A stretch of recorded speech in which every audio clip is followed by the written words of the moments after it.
भगवान शब्द से प्रसन्न का मंगलाचरण हो रहा है। भगवान पीतरात्रि शरदो फुल्ल मल्लिका। अच्छा, भगवान किसे कहते हैं? आजकल तो क्रेज बन गया है।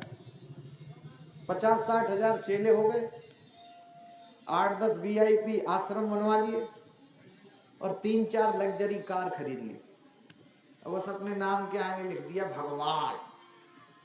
और भक्ति बेचारे इतने सीधे साधे हैं कि वो भी मान लेते नहीं भगवान। अब किसको कौन समझा है? लेकिन जीव ईश्वर नहीं हो सकता है, नहीं। पानी की बूंद कभी समुद्र नहीं हो सकती। ईश्वर का अंश जीव है, ईश्वर अंश जीव अविनाशी। जैसे समुद्र और पानी की बूंद, समुद्र तो अनंत है, समुद्र तो अपार है, ऐसे जीव कभी ईश्वर नहीं हो सकता। भगवान पीतरात्रि शरदो फुल्ल मल्लिका। अच्छा सुनो, त्रेता युग में एक राम थे, शांति थी। द्वापर युग में एक कृष्ण थे, शांति थी। और कलयुग में इतने सारे भगवान हैं। इंडिया टुडे में पढ़ा था मैंने, 25-26 प्रकार के भगवान धरा पर घूम रहे, फिर भी शांति नहीं। क्या कर रहे प्रभु आप? अपनी शक्ति दिखाओ। इतने लोग रोग से मर रहे, इतने असुरों का जन्म हो रहा, किसी का उद्धार तो करो, कुछ दिखाओ आप। लेकिन नहीं, वो भगवान पीतरात्रि शरदो फुल्ल मल्लिका। भगवान कैसे कहते हैं? बोले भासे भूमि, समझना, गासे गगन, वासे वायु, आसे अग्नि और नासे नील। ये 5 तत्व हो गए, पृथ्वी, जल, वायु, अग्नि और आकाश। ये 5 तत्व। प्रकृति जिनके वश में है वो परमात्मा, और जो प्रकृति के वश में है वो जीव है। इतना ही अंतर है। प्रकृति जिसके वश में है, ये ब्रह्मांड, ये संसार जिसके वश में है वो परमात्मा है। हम तो प्रकृति के वश में। जीव ईश्वर हो ही नहीं सकता। भगवान श्री कृष्ण शरद पूर्णिमा की रात्रि में बांसुरी को बजाने लगे। भगवान की बांसुरी बड़ी अद्भुत है। यमुना किनारे हरिवंशी बजावे छे सीता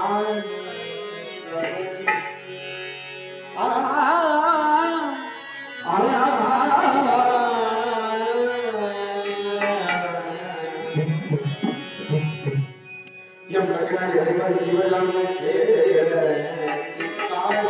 समरिया कि जय राज जया जमुना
बांसुरी को बजाते हैं, कृष्ण की जो बांसुरी है वो बड़ी अद्भुत है, जो जड़ को चेतन कर दे, जो चेतन को जड़ कर दे, ये उस बांसुरी की खासियत है।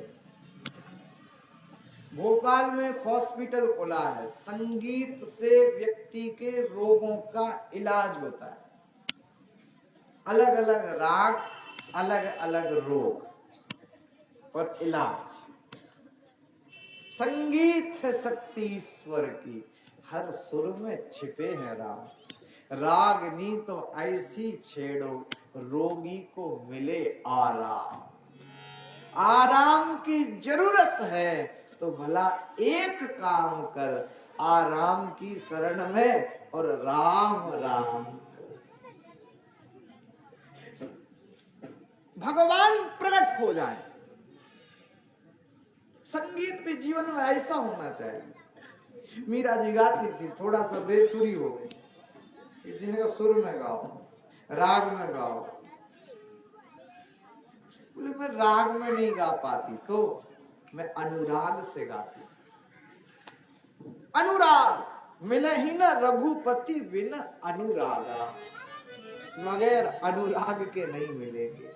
राग में ना भी गा सको कोई बातचीत नहीं, अनुराग में गाना शुरू करो। अरे हरिदास जी ने तो गा गा करके उनको प्रकट कर दिया।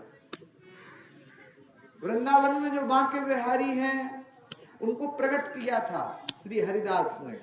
कैसे किया था? भजन गा करके भगवान को प्रकट किया था। गाया था तो भगवान प्रकट हो गए, ऐसा अद्भुत गाया था। हरिदास जी का नाम सुना है? नहीं सुना होगा। अच्छा, तानसेन का नाम सुना है?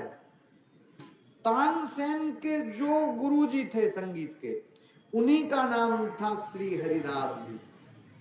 तो वो जो बांके बिहारी जी है ना, तो उनको हरिदास जी ने गा करके प्रकट किया। गाइए प्रभु के लिए, आनंद बहुत है गाने में। एक बार नारद जी ने भगवान से पूछा, प्रभु एक बात बताइए। भगवान ने कहा क्या बताएं? बोले आप ये बताइए कहाँ रहते हो? वैकुंठ में? भगवान ने कहा नहीं नहीं, ना हम वसामि वैकुंठे, वैकुंठ में नहीं रहता। अच्छा, योगियों के हृदय में रहते हैं? भगवान ने कहा नहीं नहीं, योगी नाम हृदय न चा, योगियों के हृदय में भी नहीं रहता। तो फिर कहाँ रहते हैं?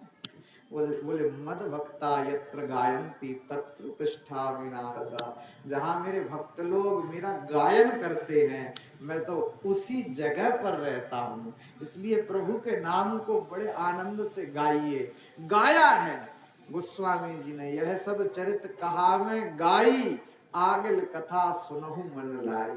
गाया है प्रभु के चरित्र के लिए। प्रभु का नाम बड़ा अद्भुत। भगवान बांसुरी बजाते, भगवान अपनी तरात्री सरदो फुल्ल मल्लिका। चंद्रमा निकला हुआ, भगवान ने अपना श्रृंगार स्वयं किया। हम आप भगवान का श्रृंगार कर देते हैं, कितने बढ़िया लगते हैं, कितने सुंदर लगते हैं। जब भगवान ने अपना श्रृंगार किया होगा तो कितने सुंदर लगते होंगे, सोचो जरा।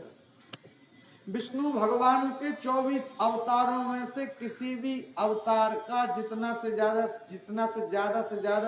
श्रृंगार करोगे ना, उतने खुश होते हैं भगवान।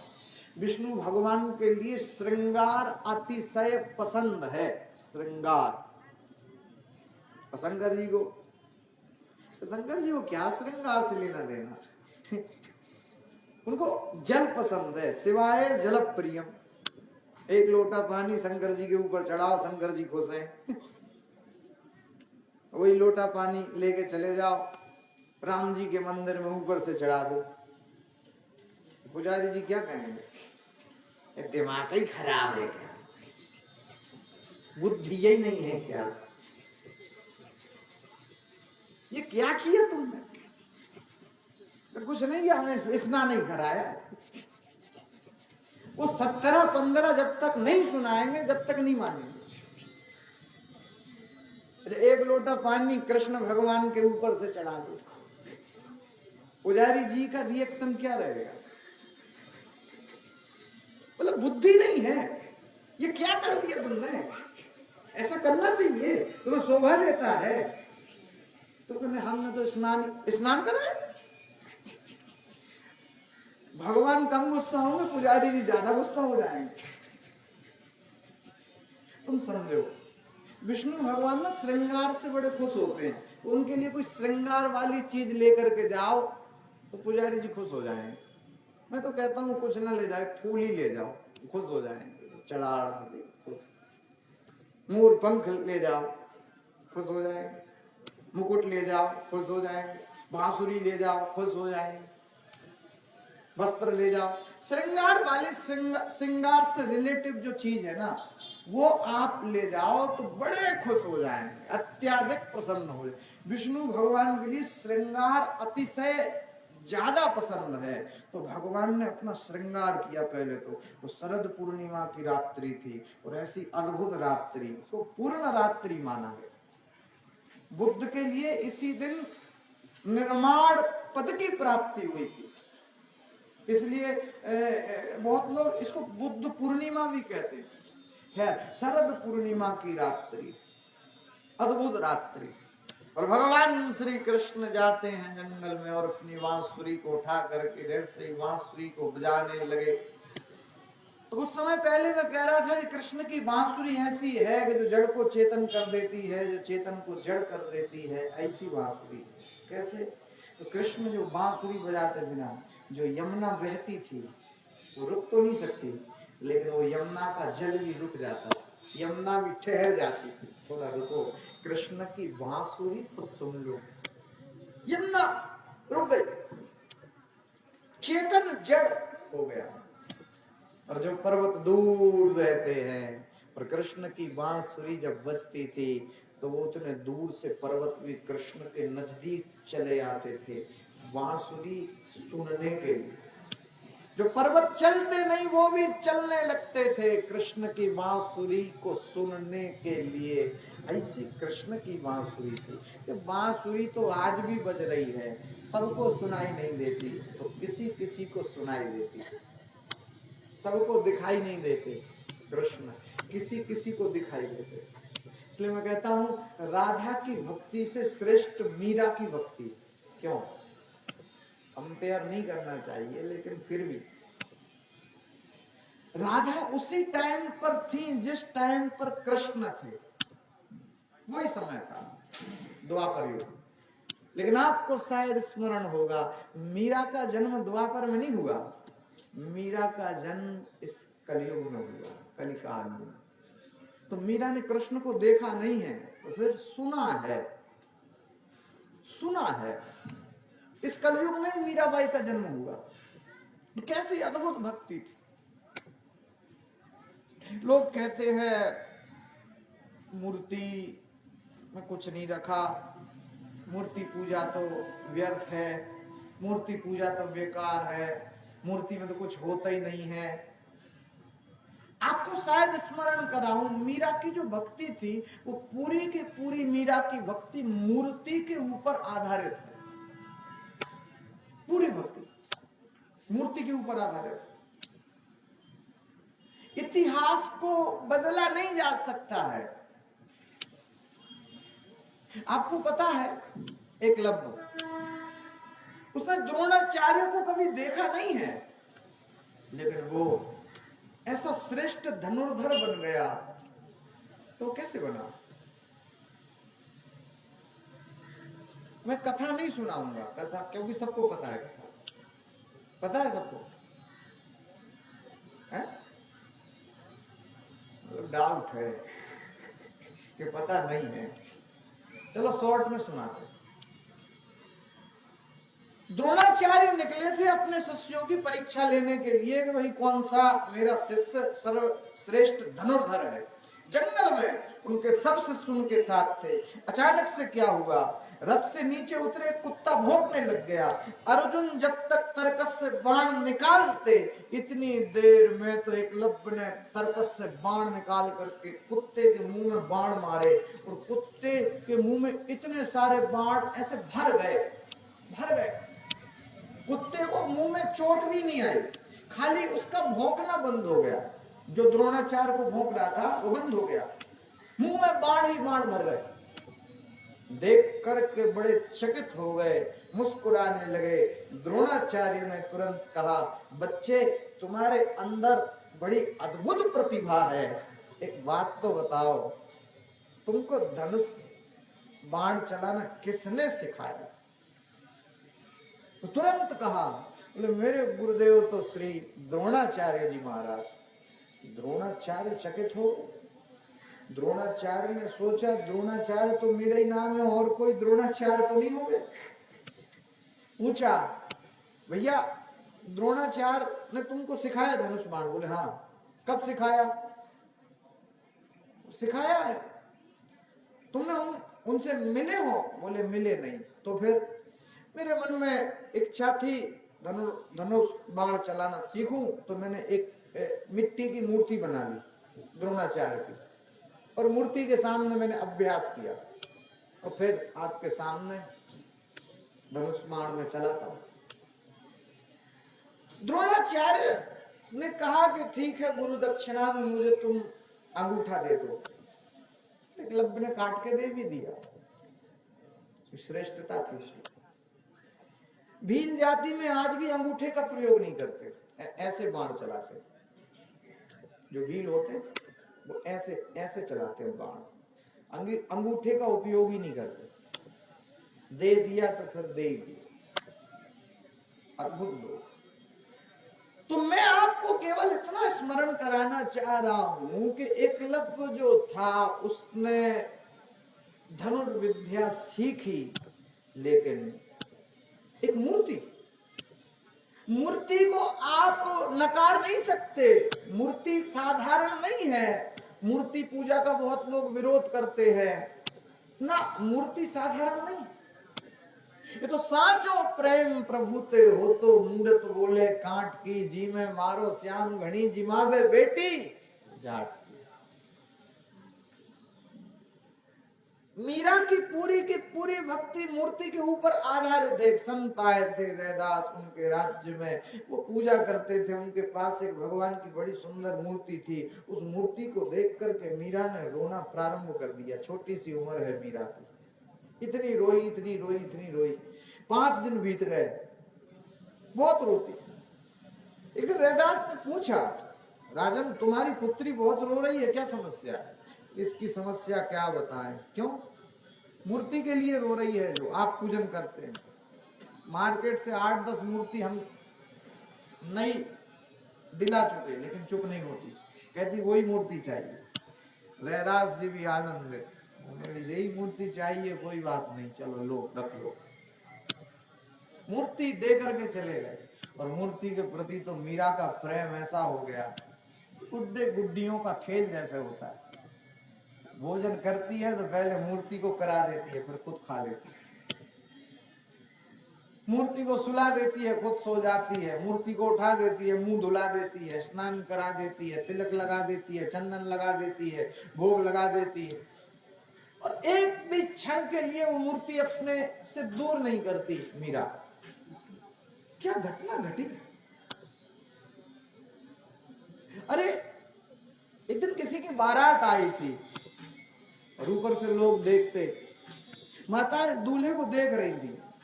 राजस्थानी भाषा में बींद बोलते, दूल्हा गई, तो बड़ा सुंदर है, बड़ा सुंदर है। मीरा जी के पास भी छोटी सी मूर्ति थी।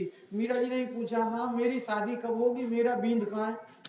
माँ हल्का सा मुस्कुराई और कहा, बोले तुम्हारा बींद तो ये वो मूर्ति। अरे मीरा ने अब तो उस मूर्ति को अपना सर्वस्व मान लिया। और घटना ये घटी, समय बीतता गया और मीरा का विवाह हो गया।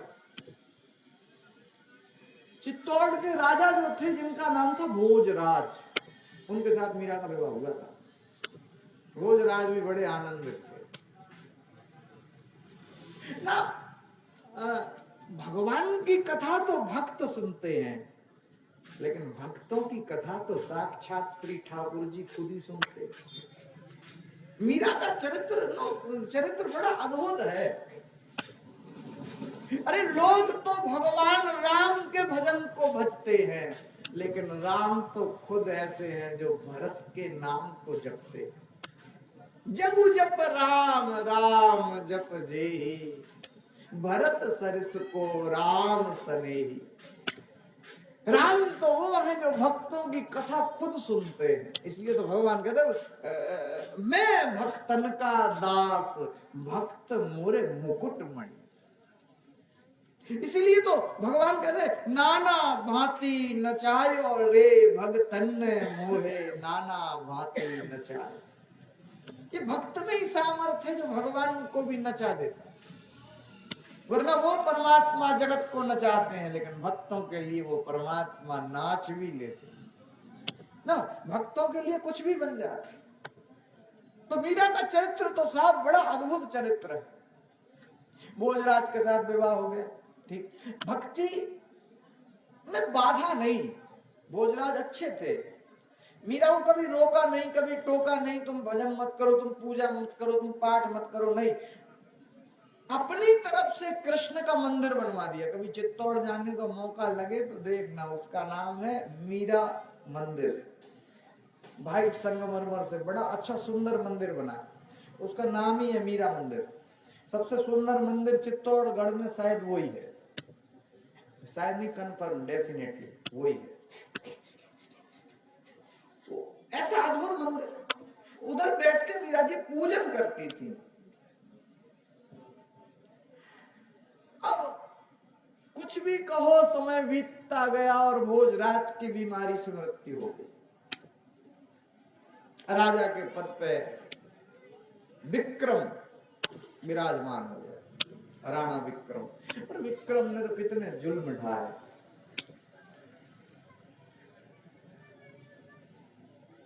कितना कितना अत्याचार किया, सर्प को भेज दिया, सर्प काटता नहीं मीरा को, सर्प में कृष्ण दिखाई देता। जहर को भेज दिया, मीरा को पता था इसमें विष है, लेकिन मीरा ने प्रसन्नता से उस विष को भी पान कर लिया, मार ना सका। लोग प्रश्न करते हैं जहर पी लिया फिर भी मीरा की मृत्यु नहीं हुई। कोई उच्च स्तरीय डॉक्टर से समझना, अगर आप पूर्णता स्वस्थ हैं, पूर्णता, और आप विष भी पान कर लो तो भी आपको कुछ नहीं हो सकता, डेफिनेटली, बशर्ते आप पूर्णता स्वस्थ होने चाहिए। क्योंकि जब तक रगों में जहर प्रवेश नहीं करेगा तब तक आपका कुछ नहीं हो सकता। ये मुंह में कटा फिटा दाग फाग नहीं होना चाहिए। पूर्णता आप स्वस्थ हैं तो जहर भी आपका कुछ नहीं कर सकता। समझ लेना कोई बड़े से डॉक्टर से, छोटे वोटे से समझोगे तो फिर बात नहीं बनेगी, बड़े वाले समझना पड़ेगा, MBBS MD वगैरह वगैरह। क्योंकि ये जो मैं आपको बता रहा हूं ये अलग प्रकार की बात बता रहा हूं। आप पूर्णतः स्वस्थ है, अगर मुंह कटा फटा नहीं है आपका, अंदर से आप पूरे स्वस्थ हैं, तो विष भी आपका कुछ नहीं कर सकता। इसलिए मीरा को कुछ भी नहीं हुआ। वो जहर पीने के बावजूद भी एक दिन मीरा कृष्ण से बात करती, राणा विक्रम आया और कहा अंदर कौन है, द्वार खोलो। मीरा ने द्वार खोले, तलाशी लो, कोई पुरुष की आवाज आती, कौन था? बोले श्री कृष्ण। क्रोध में आकर के विक्रम ने कहा कि इस मूर्ति को तुमको अलग करना पड़ेगा। मीरा ने कहा नहीं, नहीं करती, या तो तुम महल छोड़ दो या मूर्ति छोड़ दो, दो ऑप्शन। बोले नहीं, महल छोड़ देंगे, मूर्ति को नहीं छोड़ सकते। इतना प्रेम उस मूर्ति के प्रति। एक ईर्ष्या होती है, और राणा विक्रम के मन में ईर्ष्या थी। क्यों? ख्याति बढ़ रही थी मीरा की, कितने लोग, कितने भक्त, कितने दर्शनार्थी चले आते हैं, इतनी प्रतिभा, इतनी ख्याति बढ़ रही थी। और विक्रम राजा, राणा विक्रम सोचता है कि मैं तो राजा हूं, इतने लोग तो मुझसे मिलने को नहीं आते। तो वो जलता था मन ही मन में, ईर्ष्या। मीरा को राज्य से बाहर निकाल दिया, जाओ। मीरा जी निकल गई, और वो पुराना समय हरिनाम में लीन वृंदावन धाम पहुंची। रोकने का प्रयास किया, बड़े बड़े सैनिक खड़े हो गए, तुम दर्शन नहीं कर सकती। और जब मीरा उधर से आई और मीरा के भाव को देखा, अपने आप की सुध भी भूल गए, और वो जो रोकने के लिए खड़े थे वो भी मीरा के साथ नाचने लगे, गाने लगे। और जाकर के जब भगवान बिहारी जी के दर्शन किए और उधर से मीरा और आगे चली और द्वारिकाधीश की शरण में जाकर के विश्राम ले लिया, द्वारिकाधीश की शरण में रहती। फिर समय बीतता गया, राजा चेंज हुआ, उदय सिंह राणा के पद पर बैठे। और उदय सिंह को जब पता चला तो उन्होंने मीरा को बुलाने के लिए कुछ लोगों को भेज दिया, लेकिन मीरा ने आने से ही मना कर दिया, मुझे जाने ही नहीं, मैं नहीं जाती। उदय सिंह ने फिर कहा, 1000 पंडितों को भेज दिया, या तो मीरा को लेके आना वरना वहीं भूखे अनशन पे बैठ जाना, शरीर को छोड़ देना, लेकिन वापस खाली हाथ मत आना, मेरा आदेश। 1000 ब्राह्मण गए, अब तो तुम्हें चलना पड़ेगा। सब भूखे बैठ गए अनशन पे। मीरा ने मना किया, लेकिन सब जब भूखे बैठे तो शायद मीरा से देखा ना गया। मेरे कारण इतने लोग दुखी हैं, 1000 ब्राह्मण उदास बैठे हैं, भूखे प्यासे अनशन पर, मुझे जाना पड़ेगा। द्वारिकाधीश से कहा हाथ को जोड़ के, हे नाथ, मैं अकेले तो जाना नहीं चाहती, आप भी तो मेरे साथ चलो ना। तो भगवान द्वारिकाधीश ने कहा कि ठीक है मीरा, मेरी बात सुनो, आगे आगे तो तुम चलना, पीछे पीछे तो हम चलेंगे, लेकिन अगर तुम पीछे मुड़ के देखोगी तो फिर हम नहीं चलेंगे, हम वहीं खड़े हो जाएंगे। मीरा जी ने कहा कोई बात नहीं, मैं पीछे मुड़ के देखूंगी नहीं। और घटना तो ये घटी, हरिनाम में तल्लीन कृष्ण नाम को गाती गाती मीरा आगे आगे चलती। अरे गुजरात से राजस्थान की सीमा में तो मीराबाई साहब प्रवेश कर गई, श्रीनाथ द्वारा एक जगह पड़ती, उधर तक प्रवेश कर गई। लेकिन श्रीनाथ द्वारा मीरा ने सोचा भगवान का एक नाम छलिया है, कहीं ऐसा तो नहीं मेरे साथ छल किया, कहीं ऐसा तो नहीं मुझसे कहा तुम चलो और मैं पीछे आ रहा और वो शायद नहीं आ रहे। उधर शंका हुई और मीरा ने जब पीछे मुड़ के देखा तो कृष्ण वहीं खड़े हो गए। मीरा इतनी रोई, मैंने ये क्या किया, मैंने मेरे गोविंद पर शंका की, मुझे ऐसा नहीं करना। इतनी रोई और रोते रोते सा शरीर मीरा कृष्ण की मूर्ति में समाहित हो गई। बाकी मीरा का शरीर कहाँ गया ये किसी को पता नहीं, सा शरीर मीरा कृष्ण में समाहित हो गई। कुछ ऐसे हुए जो सा शरीर कृष्ण में समाहित हो गए, उसको सायुज्य मुक्ति बोलते। सा शरीर परमात्मा में लीन हो जाना, सायुज्य मुक्ति। जैसे बंगाल में चैतन्य महाप्रभु हरि बोल हरि बोल हरि बोल बोलते बोलते भगवान में समाहित हो गए। जैसे तुकाराम विठ्ठल विठ्ठल विठ्ठल विठ्ठल बोलते बोलते भगवान विठ्ठल में ही समाहित हो गए। उनका शरीर कहाँ गया कुछ पता नहीं, सा शरीर भगवान में समाहित हो जाना, सायुज्य मुक्ति। मुक्ति के भी बहुत प्रकार होते हैं, श्रेष्ठतम है सायुज्य मुक्ति। कभी श्रीनाथ द्वारा जाओ, कभी मौका लगे तो आप देखना, वो रथ आज भी है जिस रथ में द्वारिकाधीश बैठ के आए थे। वहां 2 रथ खड़े बिल्कुल बाजू बाजू में, तो एक वो रथ वही है जिसमें द्वारिकाधीश आए थे मीरा के साथ, अभी है वो रथ। तो ऐसा वो अद्भुत स्थान, मीरा की तो भक्ति बड़ी अद्भुत थी। श्रीनाथ द्वारा बड़ा प्रसिद्ध स्थान।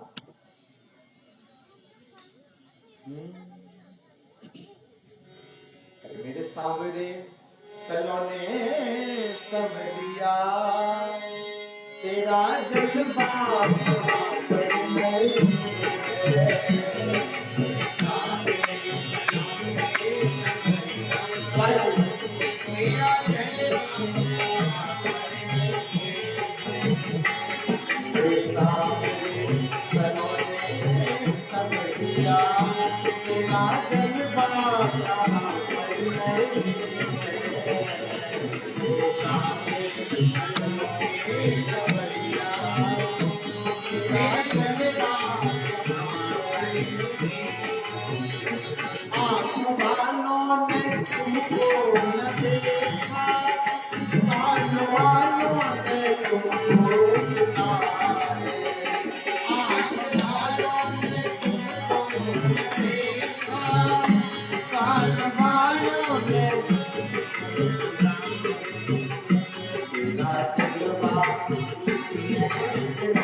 भगवान पीतरात्रि शरदो फुल्ल मल्लिका, शरद पूर्णिमा की रात्रि है। विस्मरन्तु मनश्चक्रे योग माया मुपाश्रिता, कृष्णस्तु यौवनम दृष्ट्वा निशि चंद्रमा शोभनम, चंद्रमा निकला हुआ।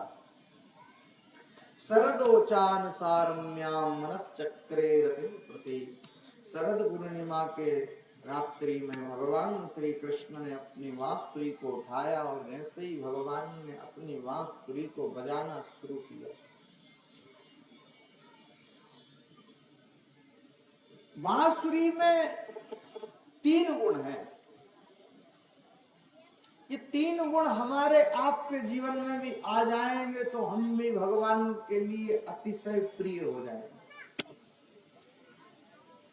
बांसुरी एक तो अंदर से बिल्कुल खाली है, रिक्त। एक काम करो, अंदर से ना खाली हो जाओ। जितने खाली होकर के भगवान के दरबार में जाओगे उतना ही भरा हुआ आप अपने लिए पाओगे। जितने खाली हो जाओगे, जितने सरल होते जाओगे उतने सफल होते जाओगे। खाली क्यों? काम क्रोध लोभ मोह मत मत्सर अहंकार, इनका बहुत भार होता है। इन सबसे खाली हो जाओ। खाली तो तुम भगवान के लिए अतिशय प्रिय हो जाओ। काम क्रोध लोभ मोह, इनके ही कारण तुम्हारे जीवन में रोगों का आगमन हो रहा है। आपको पता होगा, क्रोध ज्यादा बढ़ेगा, ब्लड का सर्कुलेशन तेज होगा अथवा तो कम होगा और बीपी के रोगी आप बन जाओगे,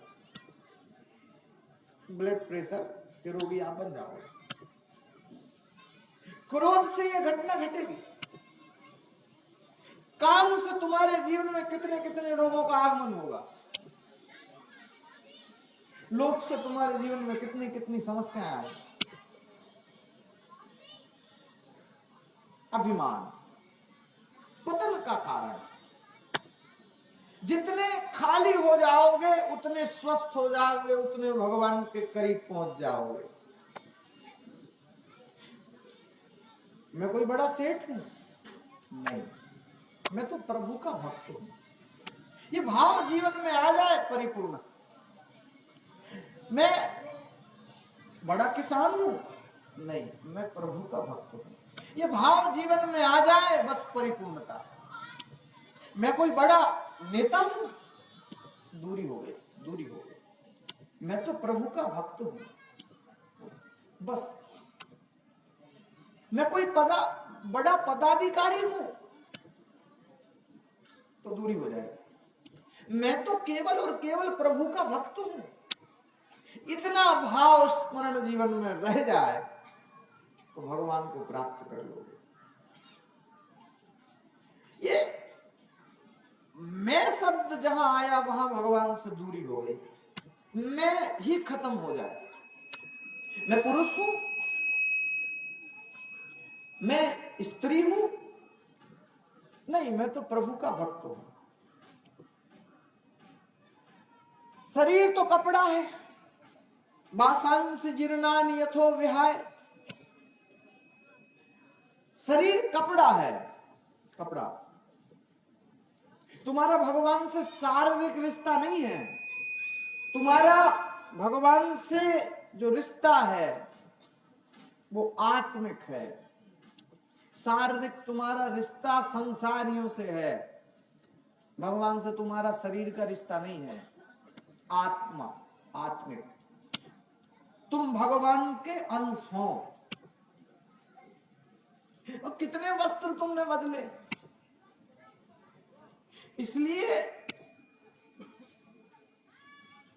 ये तो वस्त्र है, स्त्री का वस्त्र, पुरुष का वस्त्र। आत्मा वो तो स्त्री नहीं है, वो तो पुरुष नहीं है। आत्मा तो आत्मा ही है। तो खाली हो जाओ अंदर से बिल्कुल। भगवान को प्राप्त कर लो। शून्य, उसको पूर्ण कहा गया। शून्य ही पूर्ण है। और पूर्ण ही शून्य है। एक के आगे शून्य लगाते जाओ, संख्या बढ़ती जाएगी। शून्य पूर्ण है, पूर्ण ही शून्य। मैं कुछ हूं, मैं कुछ भी नहीं, सब परमात्मा ही है। ये भाव जीवन में उठ जाए, बस सहज कल्याण। दूसरा गुण बांसुरी में यह है कि बांसुरी जब भी बजती है तब मधुर बजती है। जब भी बोलो ना तो मीठा बोलना चाहिए, करकस करकस नहीं बोलना चाहिए। कई लोग इतना कठोर बोलते हैं, क्या बताएं। मधुर बोलो, मीठा बोलो, सुंदर बोलो। कौआ और कोयल में क्या भेद है? कोयल फिर भी पसंद है लोगों को, कौआ नहीं है। क्यों नहीं है? कौए ने किसी का कुछ बिगाड़ा है ना, केवल बोली की बातचीत है। कौआ करकस करकस बोलता है और कोयल मीठा मीठा बोलती है। काका कृष्णा पिका कृष्णा को भेदा पिक काकयो, बसंत समय प्राप्ते काका काका पिका पिका। बसंत का महीना आता है, पता चलता है भाई कौन कौआ है कौन कोयल। शायद आपको स्मरण होगा, कोयल जो अपने अंडे देती है कई बार वो कौओं के घोंसले में दे देती, और कौआ उसकी बड़ी देखरेख करता है।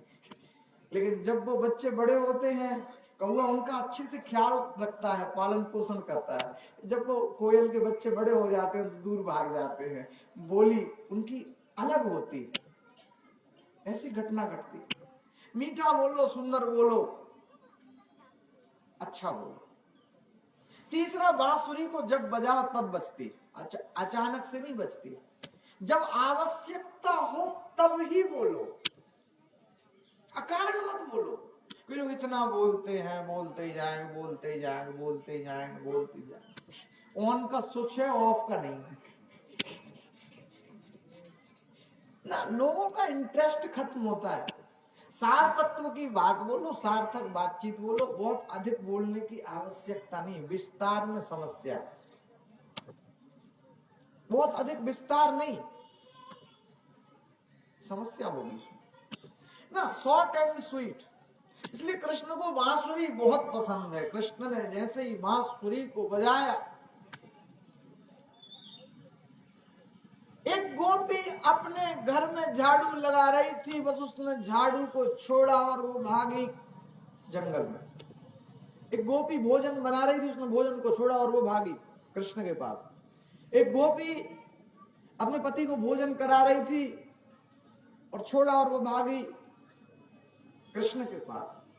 एक गोपी अपने सास के चरण की सेवा कर रही थी, उसने छोड़ा और वो भागी कृष्ण के पास। अब जरा गहराई से समझिएगा, रात्रि में कोई भी मैया अपने घर में झाड़ू तो नहीं लगाती। रात्रि के समय कोई भी मैया अपने घर में भोजन तो नहीं बनाती। रात्रि के समय कोई मैया अपने पति को भोजन नहीं कराती। तो ये जो रात्रि है, ये साधारण रात्रि नहीं है, ये विशेष प्रकार की रात्रि है, साधारण रात्रि नहीं।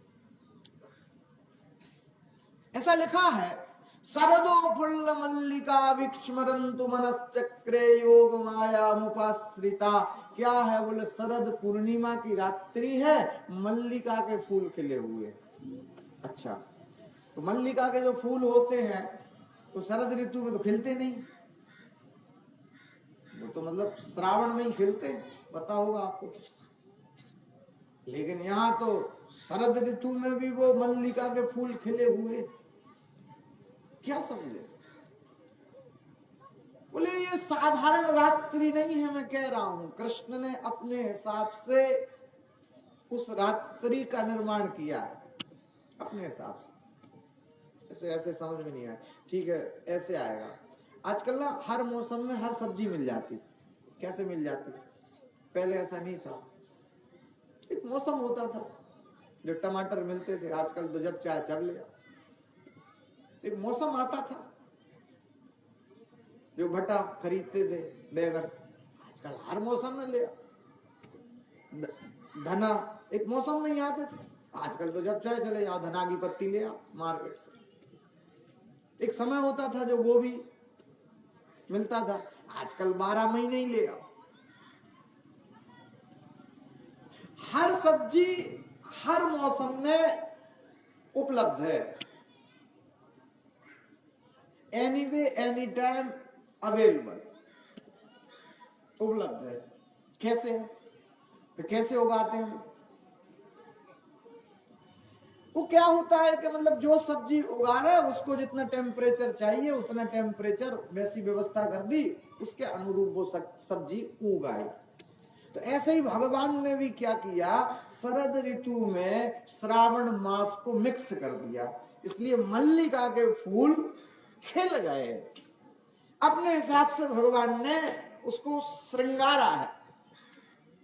जैसे ही भगवान ने बांसुरी बजाई तो व्रजांगनाएं भगवान के पास आ गई, तो श्री कृष्ण कहते हैं स्वागतम वो महाभाग अस्यताम करवाम किम, आइए आपका स्वागत है, आप सब बड़भागी। क्यों है बड़भागी? क्यों है बड़भागी? कौन है बड़भागी? वो है जो सब कुछ छोड़ करके भगवान की शरण में जा रहा है। जैसे कि आप सब बैठ करके कथा सुन रहे हैं, तो आप सब बड़भागी ही तो है, वरना सब कोई काम है। कौन फ्री है? हर व्यक्ति को काम, लेकिन आप बैठ करके कथा सुन रहे, काम को त्याग करके राम की शरण में विराजमान है आप, राम के चरणों में बैठे हैं आप सब बड़भागी। और लोग भी कथा सुन सकते हैं, लेकिन वो नहीं सुन पा रहा, किसी को सुनना नहीं है, किसी को समय नहीं मिल पा रहा, कोई रिश्तेदारी में, कोई शरीर से स्वस्थ नहीं, हजार समस्याएं, किसी को सुनना नहीं है, कोई सुनना खूब चाह रहा है लेकिन शारीरिक रूप से स्वस्थ नहीं है, कोई रिश्तेदारी में चला गया, कोई सुनना चाहता है तो अब दुकान चला गया कथा सुन, तो हजार समस्याएं। आप सब बड़भागी हैं क्योंकि कथा को आप सुन रहे। बड़भागी कौन है? जो संसार से परमात्मा की तरफ गति कर रहा है, वो बड़भागी। आप सबके बड़े भाग्य हैं। काम तो लगा रहता है, 1 एकड़ है 2 एकड़ करना है, 2 एकड़ है 4 एकड़ करना, खत्म होगा। 1 मंजिल बन गया, 1 और मंजिल बना, 2 मंजिल बन गई, 1 और मंजिल बना, 1 प्लाट ले लिया, 1 और लेना, 1 और लेना, 1 और लेना, ये खत्म होगा नहीं। मनुष्य खत्म हो जाता है, ये खत्म नहीं होगा। जब तलक है जिंदगी फुर्सत ना होगी काम से, काम कभी खत्म नहीं होगा किसी का, ये तो बीच में ही खत्म करके जाना पड़ता है।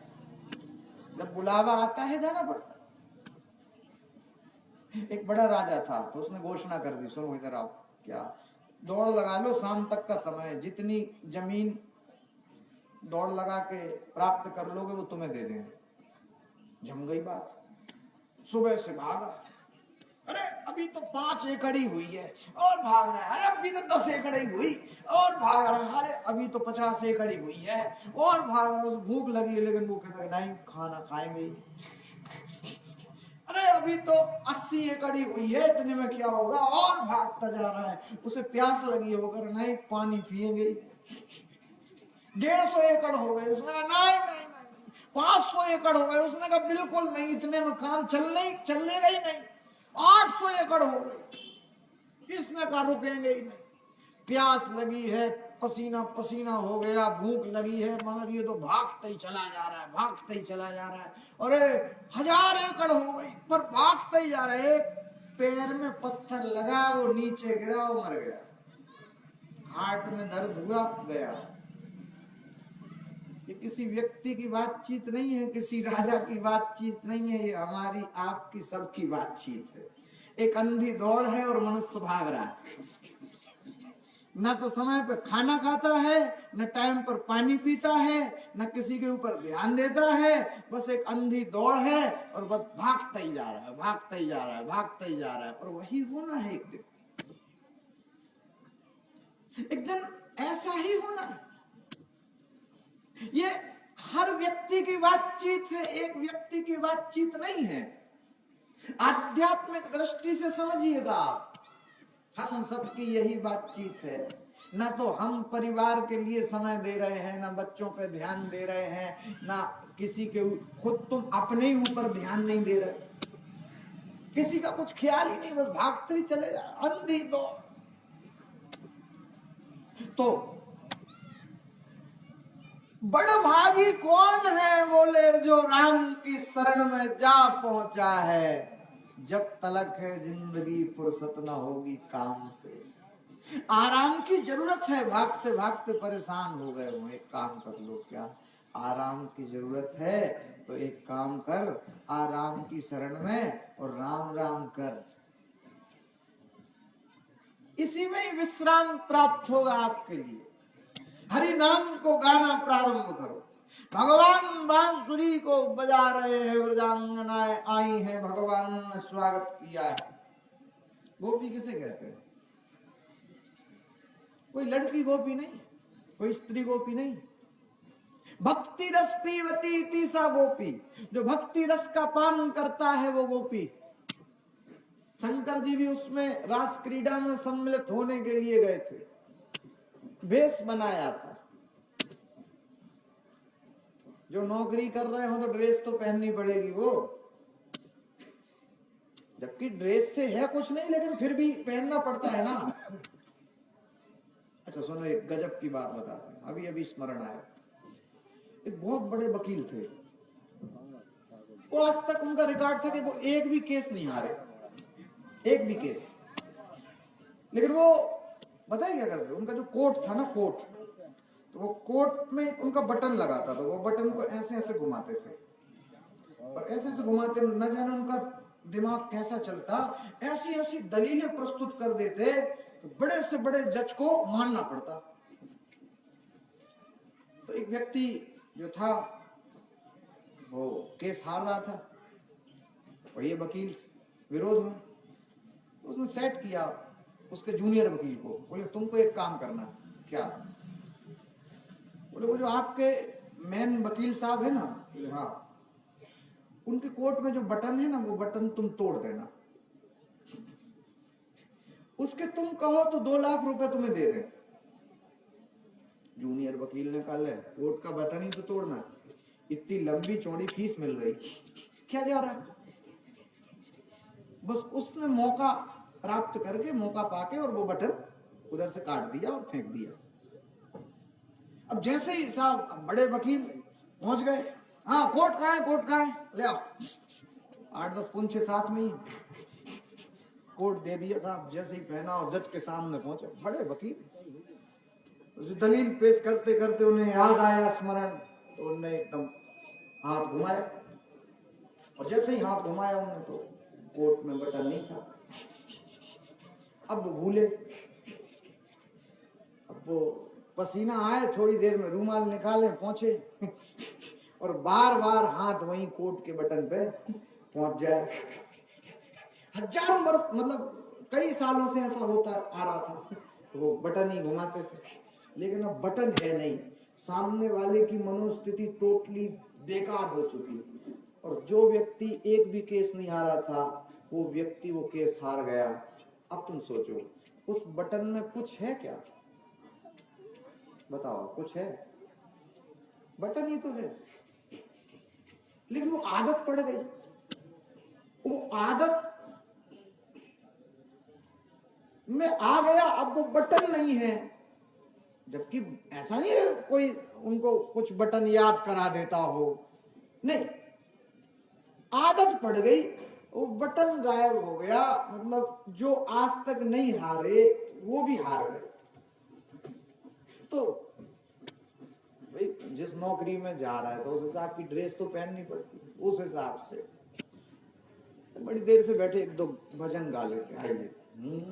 एक दिन वो भोले भंडारी बन कर के ब्रज नारी बिरज में आ गए, भोले भंडारी बन कर के ब्रज नारी बिरज में आ गए, पार्वती की मनाते हरि नाम गाने पुजारी बिरज में आ गए, पार्वती की मनाते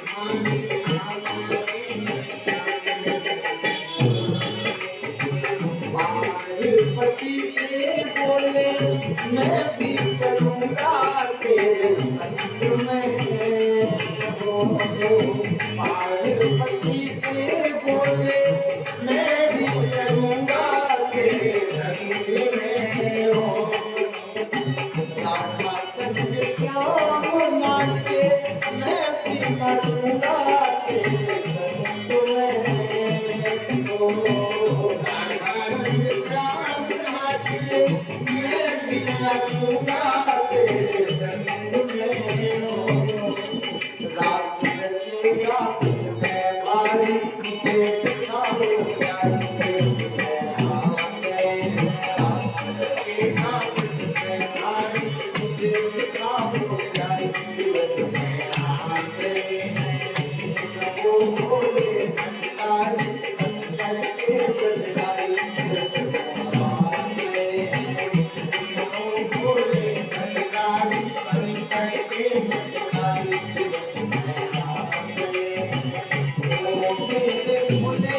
स्वामी कैसे ले जाऊं तुम्हें रात में। मेरे भोले स्वामी कैसे ले जाऊं तुम्हें रात में। के सिवा वहाँ पुरुष न जाए कोई दास में। के सिवा वहाँ पुरुष न जाए कोई दास में। हंसी करेगी करके नारी मानो बात हमारी आ गए। हंसी करेगी करके नारी मानो बात हमारी आ गए। वो बोले नारी बन करके बड़ी आ गए। वो बोले भंडारी बन करके बड़ी ऐसा सजा दो मुझे कोई न जाने इसके बाद को। ऐसा सजा दो मुझे कोई न जाने इसके बाद को। सहेली तेरी ऐसा बताना ब्रजराज को। सहेली तेरी ऐसा बताना ब्रजराज को।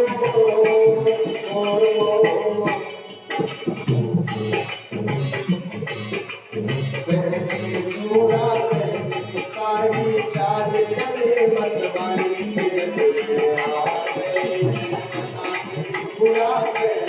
साड़ी चाल चले मतवाली आ गए। बोले भंडारी करके